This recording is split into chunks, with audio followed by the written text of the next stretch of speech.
하나님의 말씀은 마태복음 1장 18절에서 25절까지 보겠습니다. 마태복음 1장 18절에서 25절 말씀 봉독하겠습니다. 예수 그리스도의 나심은 이러하니라. 그의 어머니 마리아가 요셉과 약혼하고 동거하기 전에 성령으로 잉태된 것이 나타났더니 그의 남편 요셉은 의로운 사람이라 그를 드러내지 아니하고 가만히 끊고자 하여 이 일을 생각할 때에 주의 사자가 현몽하여 이르되 다윗의 자손 요셉아 내 아내 마리아 데려오기를 무서워하지 말라. 그에게 잉태된 자는 성령으로 된 것이라. 아들을 낳으리니 이름을 예수라 하라. 이는 그가 자기 백성을 그들의 죄에서 구원할 자이심이라 하니라. 이 모든 일이 된 것은 주께서 선지자로 하신 말씀을 이루려 하심이니 이르시되 보라 처녀가 잉태하여 아들을 낳을 것이요 그의 이름은 임마누엘이라 하리라 하셨으니 이를 번역한적 하나님이 우리와 함께 계시다 함이라. 요셉이 잠에서 깨어 일어나 주의 사자의 분부대로 행하여 그의 아내를 데려왔으나 아들을 낳기까지 동침하지 아니하더니 남의 이름을 예수라 하니라. 아멘. 자, 오늘은 예수님의 탄생에 대해서 계속 알아보고 있는데 예수님의 탄생의 비밀, 탄생의 비밀, 왜 하필 왜 요셉인가, 왜 마리아인가에 대해서 우리가 오늘 나누고자 합니다. 우리가 이제 드라마나 이런 데 보면은 참 이 출생의 비밀이 관련돼 가지고 굉장히 재밌게 막 이렇게 하는 것이 많은데 지금 우리 예수님의 이 탄생은 굉장히 중요한 의미를 가지고 있습니다. 바로 온 인류의 죄를 위해서 십자가를 담당하기 위해서 오시는 바로 구원자 바로 예수님의 그 출생이에요. 이 출생에 도대체 어떤 비밀이 있는가 여기에 대해서 이제 말씀을 나누고자 합니다. 우리나라의 많은 이단들, 뭐 신천지, 하나님의 교회, 뭐 통일교, 몰몬교, 안식일, 뭐 수두룩뻑뻑한 이단들이 전부 다 자기가 하나님이다, 메시아다, 구원자다 이런 거짓말들을 사기를 치잖아요. 거짓말로 사람을 현혹하고 하는데 우리가 오늘 예수님의 이 출생의 비밀에 대해서 우리가 알면은 왜 그 사람들이 다 새빨간 거짓말인가? 그것도 우리가 잘 알 수 있습니다. 반드시 구원자가 이 땅에 오실 때, 하나님의 아들, 구원자, 하나님이 이 땅에 오실 때는 반드시 이렇게 와야 된다라는 거예요. 그러니까 이렇게 오지 않은 사람은 다 거짓이다, 가짜다 이렇게 아시면 되겠습니다. 자, 그러면 오늘 이제 알아볼 것은 수많은 사람들 중에 하필이면 왜 요셉인가? 예수님이 이제 출생했을 때 바로 이 육신적인 아버지 바로 요셉이고 육신적인 어머니가 바로 마리아죠.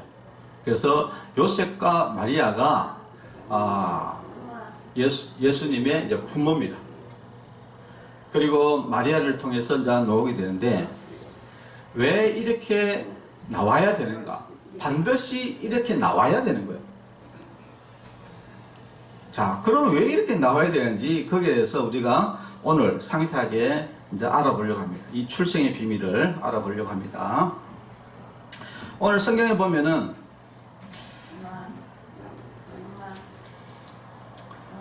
예수 그리스도의 나심에 관련돼 가지고 이제 마태복음 1장 18절에서 이제 말씀이 나오는데 예수 그리스도의 나심은 이러하니라. 그의 어머니 마리아가 요셉과 약혼하고, 그러니까 마리아하고 요셉이 약혼을 했다는 거예요. 약혼을 했는데 근데 동거하기 전에 잉태된 것이 애를 벌써 베어버린 거예요. 그러니까 이 남편 요셉이 의로운 사람이다. 의로운 사람인데 그를 드러내지 아니하고 가만히 끊고자 했다. 이렇게 이야기해 놓습니다. 자, 이 요셉이라는 사람은 일단 여기에서 성경에 딱 보면은 어떤 사람이냐? 의로운 사람이다. 우리가 하나님의 어떤 계획이나 하나님의 일들을 할 때는 이게 하나님이 그 사람을 이제 선택을 할 때 아무나 선택을 하지 않는다. 그러니까 이 요셉이라는 사람은 의로운 사람이다. 이거요. 어떻게 의로운가를 보니까 이제 가만히 드러내지 않고, 그를 드러내지 않고, 그를이라는 것은 바로 마리아를 이야기합니다. 약혼을 했던 여자였던 바로 마리아를 두고 하는 거예요. 사실 이게 약혼을 하고 나서 너무나 이 요셉의 입장에서는 진짜 당황스러운 일이 벌어진 거예요. 뭐냐? 자기하고 관계도 맺지 않았는데 약혼했던 여자가 임신을 했어요. 와, 여러분들 이거 쇼킹한 일 아닙니까? 그러면 여러분들은 어떻게 하겠습니까? 네.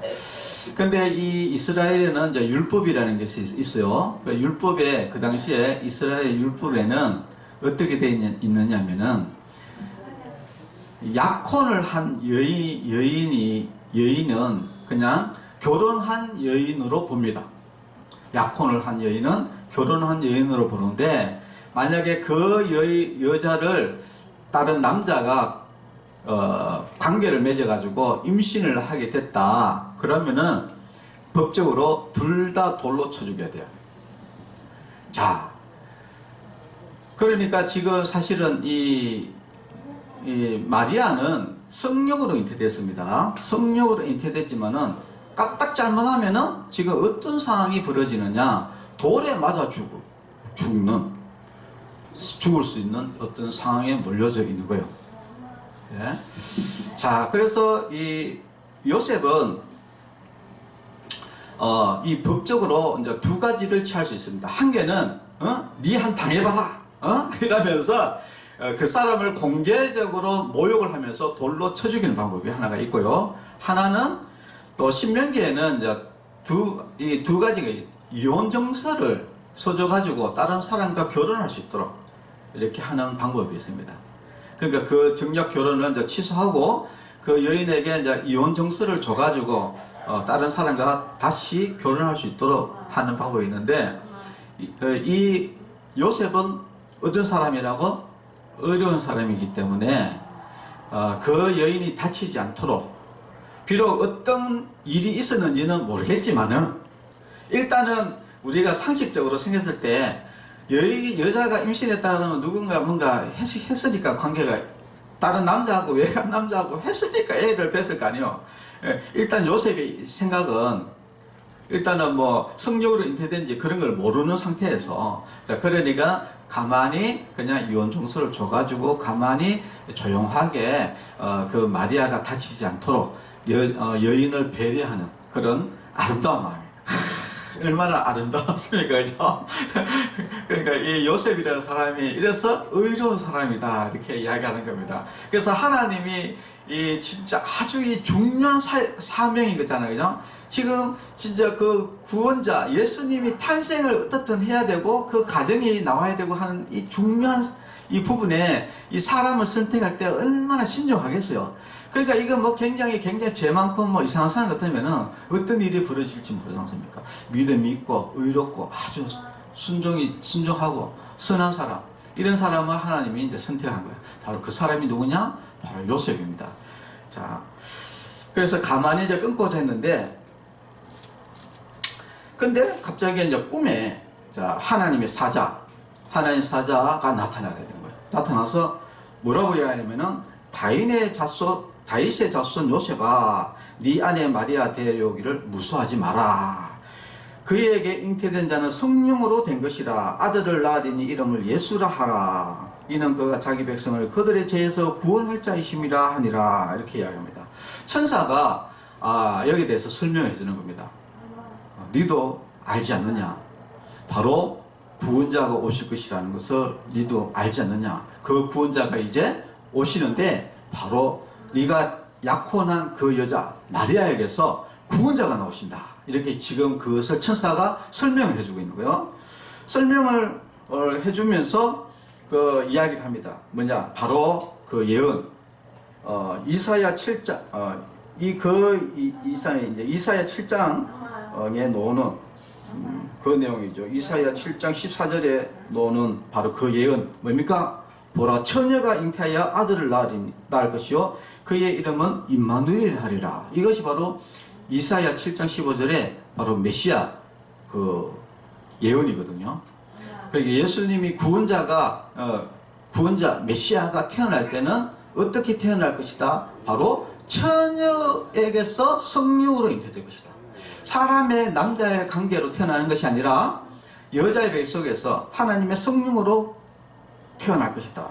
바로 그 사람이 누구냐? 바로 예수다. 예수라는 이름이 뜻이 뭐냐? 바로 그가 자기 백성을 그들의 죄에서 구원할 자다. 그러면서 뭡니까? 임마누엘이라는 단어가 나옵니다. 임마누엘이 뭡니까? 바로 하나님이 우리와 함께 하시다. 바로 그 예수님이 누굽니까?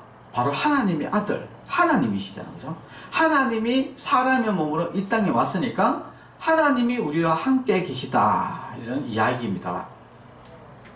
그래서 이제 이 이야기를 이제 천사가 설명을 해주니까 이 요셉이 그렇구나. 바로 오실 그 구원자. 바로 처녀가 잉태한 아들을 낳게 되고 바로 거기에서 구원자가 오시는데 바로 이 마리아가 성령으로 잉태된 것이구나 라는 것을 깨달은 거예요.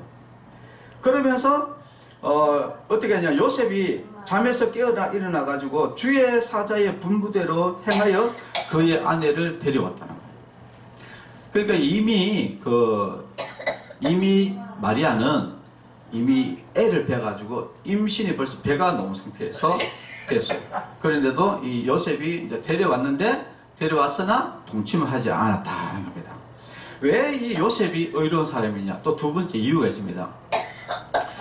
마리아를 왜 아직 그 약혼이라는 것은 결혼이 아니거든요.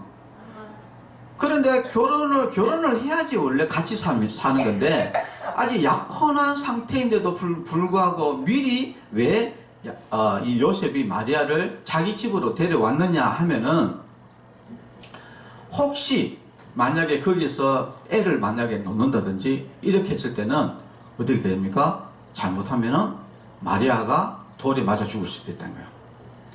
이것은 어떤 일이 벌어질 수 있습니까? 또 한편으로 이야기하면은 그 메시아가 지금 마리아의 뱃속에서 있는데 지금 그 예수님과 둘 다 돌에 맞아가지고 죽을 수 있다는 거예요. 그렇기 때문에 그 마리아와 그 마리아를 잘 보호하는 것이 바로 구세주를 보호하는 것이기 때문에 그래서 신속하게 이 요셉이 마리아를 자기 집으로 돌아와서 이제 보호를 하게 됩니다. 그때부터 이 요셉은 철저하게 이 메시아가 안전하게 이 땅에 놓을 수 있도록 모든 것들을 치밀하게 아주 잘 보호를 하는 이런 역할들을 잘 감당을 합니다. 자, 그래서 오늘 보면은 이게 하나님께서 반드시 이 요셉을 이렇게 선택했는데 이 요셉이라는 사람이 참 하나님의 말씀을 잘 순종하는 사람이고 참 의로운 사람이고 참 배려가 많고 사랑이 많은 그런 사람이었구나. 이렇기 때문에 이 요셉을 했구나 라고 우리가 또 한 가지는 우리가 생각해 볼 수 있습니다. 자, 그리고 또 한 가지는 왜 요셉이어야 되는가가 또 있습니다. 성경에는 오늘 오전에도 이야기했지만은 다윗의 언약이 있습니다. 그러니까 메시아가 나올 때 반드시 누구의 자손에서 나와야 되느냐, 그게 있어요. 그것은 바로 다윗의 자손이야 된다 이야기입니다. 다윗의 자손이라는 이 말은 무슨 말이냐면은 다윗이 누굽니까? 왕이잖아요, 그죠? 바로 그 다윗의 왕의 계보를 따라서 내려오는 왕손이어야 된다는 거예요. 왕의 자손이어야 된다 이야기입니다. 그러면 이 요셉이 누구냐? 마태복음 이제 1장에 보면은 이제 그 족보가 이제 나오는데, 마태복음 1장에 보면은 1장 1절에 아브라함과 다윗의 자손 예수 그리스도의 계보라 이렇게 이야기하면서 아브라함이 이삭을 낳고 이삭이 야곱을 낳고 야곱은 유다와 그의 형제를 낳고 이렇게 이야기를 하면서 쭉 미뤄오다 보면은 또 바로 누가 나오면은 이새는 다윗 왕을 낳고 옵니다. 그리고 다윗은 우리아의 아내에게서 솔로몬을 낳고 이렇게 나오죠. 솔로몬을 낳고 그 다음에 쭉 미루다가 제일 끝에 어떻게 되었냐면은 바로 야곱은 마리아의 남편 요셉을 낳았으니 라고 되어 있어요. 바로 이 요셉의 아버지가 야곱인데, 그 요셉은 누구냐면은 결국은 아브라함의 자손이고 다윗의 자손이고, 그 다음에 그 다윗의 다윗의 다음에 왕위를 받은 사람이 바로 여러분이 잘 아는 솔로몬이거든요. 솔로몬 왕, 지혜의 왕이 있잖아요. 그죠? 그 솔로몬, 다윗의 왕, 그 솔로몬의 그 자손이 바로 이 요셉이기 때문에, 그래서 이 다윗의 자손이 되는 겁니다. 그러니까 쉽게 말해서 왕손입니다. 왕손. 예수님이 왕 같은 제사장이라고 했잖아요. 그죠? 예수님의 그 왕의 혈통을 타고 내려와야 되거든요. 왜냐하면 그 하나님이 그 다윗의 다윗에게 언약을 했기 때문에 반드시 다윗의 그 왕의 혈통이 내려와야 되기 때문에 반드시 그 혈통이 바로 요셉이다 하는 거예요. 그래서 요셉은 왕의 왕손이기도 하고 다윗의 왕손이기도 하고 또 의로운 사람이기도 하고, 또 한 가지는 반드시 또 유다 지파여야 된다는 거예요. 그러니까 유다 지파였고, 그리고 또 한 가지는 뭐냐면은 그 아내도 또한 다윗의 자손이어야 된다는 거예요. 아내도 또한. 그래서 우리가 그래서 이제 족보를, 이거는 말로 하면 굉장히 어렵고, 그래서 제가 족보를 준비했습니다. 자, 여기가 다윗이죠. 다윗 왕입니다. 다윗은 아들을 한 명만 놓은 게 아니에요. 수도 많은 아들을 낳았는데 하여튼 많이 죽었어요. 많이 죽었는데, 여기 보면은 이 요셉은 이 다윗의 왕의 그 솔로몬의 후손입니다. 솔로몬 왕의 후손이었고, 이 마리아는 누구의 후손이냐면은 바로 다윗의 아들 중에 나단이라는 아들이 있었어요. 그 나단의 후손이 바로 마리아입니다. 그래서 둘 다 다윗의 자손이에요. 그래서 우리 사람들이 막 그 맹인들도 그러고 다른 사람들이 막 예수님을 꼭 부를 때 하는 이야기가 뭡니까? 주여 다윗의 자손이여 나를 불쌍히 여기소서, 항시 그렇게 이야기하더랍니까? 그죠? 왜 그러냐면은 예수님이 그 다윗의 자손이기 때문에 그렇습니다. 아버지도 다윗의 자손, 바로 솔로몬 왕의 혈통이었고, 어머니도 다윗의 자손 나단의 후손이었기 때문에 둘 다 다윗의 자손이기 때문에, 그래서 항시 예수님을 보고 다윗의 자손이여 이렇게 이야기합니다. 그래서 이 하나님께서 이 다윗에게 하신 그 언약, 네게서 왕이 나오리라, 구원자가 나오리라 이렇게 이야기했던 그 예언이 이루어지게 되는 겁니다. 그래서 반드시 이 부모가 반드시 다윗 자손이어야 된다. 그런데 우리가 생각해보면 여기 뭐 신천지라든지 여기 이런 사람들은 다 한국에서 태어났어요. 그죠? 자기 아버지하고 뭐 이런 사람들이 다 우리나라 이런 자손이잖아요. 그 성씨 가지고 뭐 또 예를 들어 뭐 저기 뭐 이씨 집안이거나 뭐 이런 집안이지 다윗의 자손은 아니잖아요. 그죠? 근데 다윗의 자손도 아닌데 자기가 뭐 구원자다 그러고 뭐 이런 이야기를 하면은 이건 뭐 또 들어볼 것도 없이 새빨간 거짓말이죠. 그래서 반드시 구원자는, 그리고 하나님은, 예수님은 반드시 다윗의 자손이어야 된다. 그래서 예수님은 그래서 이제 그 부모가 다 다윗의 자손이다 라는 것을 우리가 이제 잘 알 수 있습니다.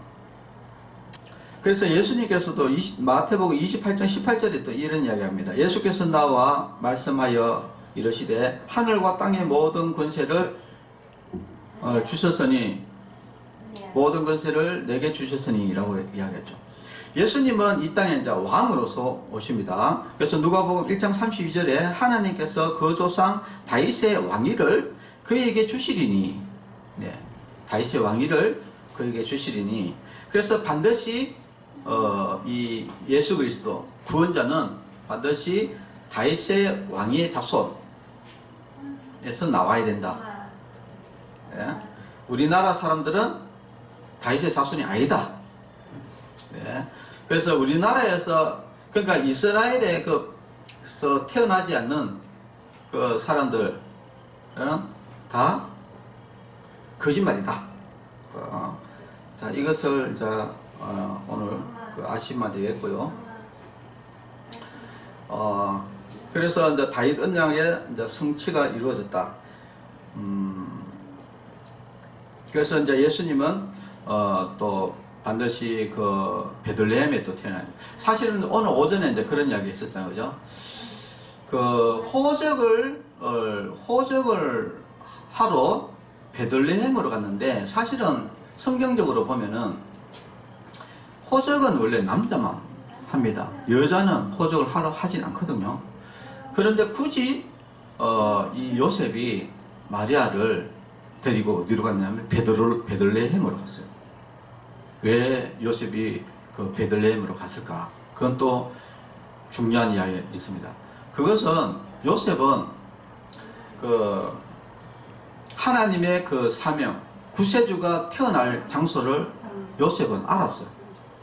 왜냐하면은 미가서 5장 2절에 베들레헴이라고 명확하게 나와 있기 때문에. 그래서 이 요셉이 마리아를 데리고 베들레헴으로 가는 겁니다. 그러니까 이 요셉이라는 사람은 이 의로운 사람뿐만 아니라 하나님의 말씀에도 정통한 사람이었어요. 정통한 사람이었고, 그리고 다윗의 또 왕손이었고, 그래서 이 구원자가, 메시아가 베들레헴에 탄생할 것을 알고 그 철저하게 지금 그 요셉은 그 보호를 합니다. 그래가지고 여러 가지 일이 있었어요. 그 어떤 일이 있었냐면은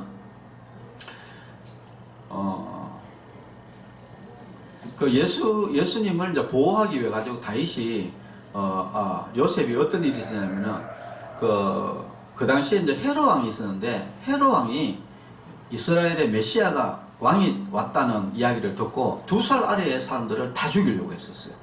그래서 다 죽이려고 할 때 그때 급하게 애굽으로 도망갔습니다. 애굽으로 도망가가지고 거기에서 몇 년간 살다가 다시 이제 다 어느 정도 회복이 되고 와서 다시 나사렛, 다시 고향으로 이제 돌아와서 있었고, 그래서 이제 철저하게 지금 이 요셉은 이 메시아를 보호하기 위해서 철저하게 애를 썼던 그런 믿음의 사람이었다는 것을 우리가 알 수 있습니다. 자, 그래서 우리가 이제 이게 성탄절을 이제 생각해 보면은, 이 성탄절이라는 것이 그냥 저절로 놓은 것이 아니다. 참 수많은 사람들의 희생과 여러 가지 헌신을 통해서 이루어진 거예요. 첫 번째는 바로 예수님의 헌신입니다. 예수님께서 일단 아무리 그 하나님께서 우리의 죄를 위해서 십자가에 돌아갈 누군가 있어야 되는데, 근데 사람은 안 되고 하나님밖에 없고, 일단 예수님께서 이 땅에 와주셔야 되고, 첫 번째 예수님이 일단은 허락을 해야 돼요. 두 번째는 바로 이 요셉과 마리아입니다. 요셉과 마리아도 동의를 해줘야 돼요. 야, 무조건 네 해, 이게 안 되잖아요, 그죠? 하나님은 그렇게 되지 않습니다. 그래서 그 믿음이 있는 바로 요셉과 마리아를 통해서, 그것도 두 사람의 그 헌신을 통해서 이 땅에 메시아가 또 나오게 된 거예요. 구원자가 나오게 됩니다. 그래서 이 모든 것들이 다 믿음 안에서, 진짜 하나님의 은혜 안에서 이런 모든 구원의 역사들이 이루어졌다 하는 것을 여러분들이 이제 아셔야 돼요. 그래서 참 이 구원이래, 우리는 예수님의 그 구원이라는 것을 너무나 가볍게 생각하는데, 얼마나 철저한 이런 하나님의 치밀한 계획과 모든 그 가운데 이 구원이 이루어지는지, 이건 진짜 말로 형용할 수 없는 것들이에요. 파고 들어가면 파고 들어갈수록 그것도 너무나 놀라운 그런 속에 그런 내용들이 이제 있다는 겁니다. 그래서 우리 성도 여러분들, 이 예수님이 이 땅에 오신 것이 진짜 쉬운 게 아니다. 진짜 힘든 거였다.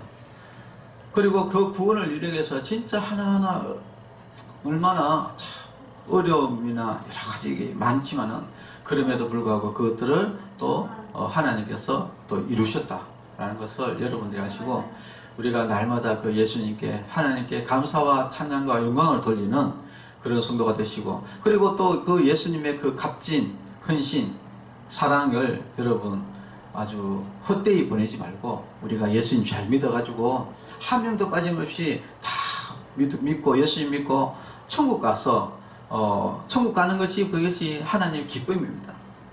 예수님의 기쁨이요. 한 명이라도 예수님 믿어서 천국 가는 것이 그것이 예수님의 기쁨이요. 그것이 바로 십자가의 죽음이 헛되지 않는 거거든요. 그래서 우리 예수님 잘 믿어서 모두 다 꼭 천국 가시기를 바랍니다. 기도하겠습니다. 하나님 아버지 감사합니다. 오늘 성탄절을 맞이해서 예수님이 이 땅에 탄생하는 그런 부분에 대해서 배웠습니다. 예수님의 그 탄생이라는 것은 여러 가지 복잡한 일들이 굉장히 많은데도 불구하고 그 모든 하나하나를 하나님의 은혜 가운데 그 하나님의 구속함 그리고 하나님의 지혜 가운데서 모든 것들이 잘 이루어져서, 그래서 이 땅에 예수님이 이 땅에 오시게 되고 또한 우리를 위해서 또 십자가에 돌아가셔서 모든 일들을 또 잘 완수할 수 있도록 해주신 하나님께 감사합니다. 또 우리를 위해서 십자가에 돌아가심을 통해서 우리가 제사함 받고 또 예수님을 통해서 구원을 얻는 또 놀라운 또 일이 이루어진 것에 대해서 너무나 감사드리면서 이 올해 맞이하는 이 성탄절이 너무나 하나님께 감사와 영광을 돌리는 그런 기쁜 성탄절이 될 수 있도록 주님께서 인도하여 주시옵소서. 예수님의 이름으로 기도합니다. 아멘.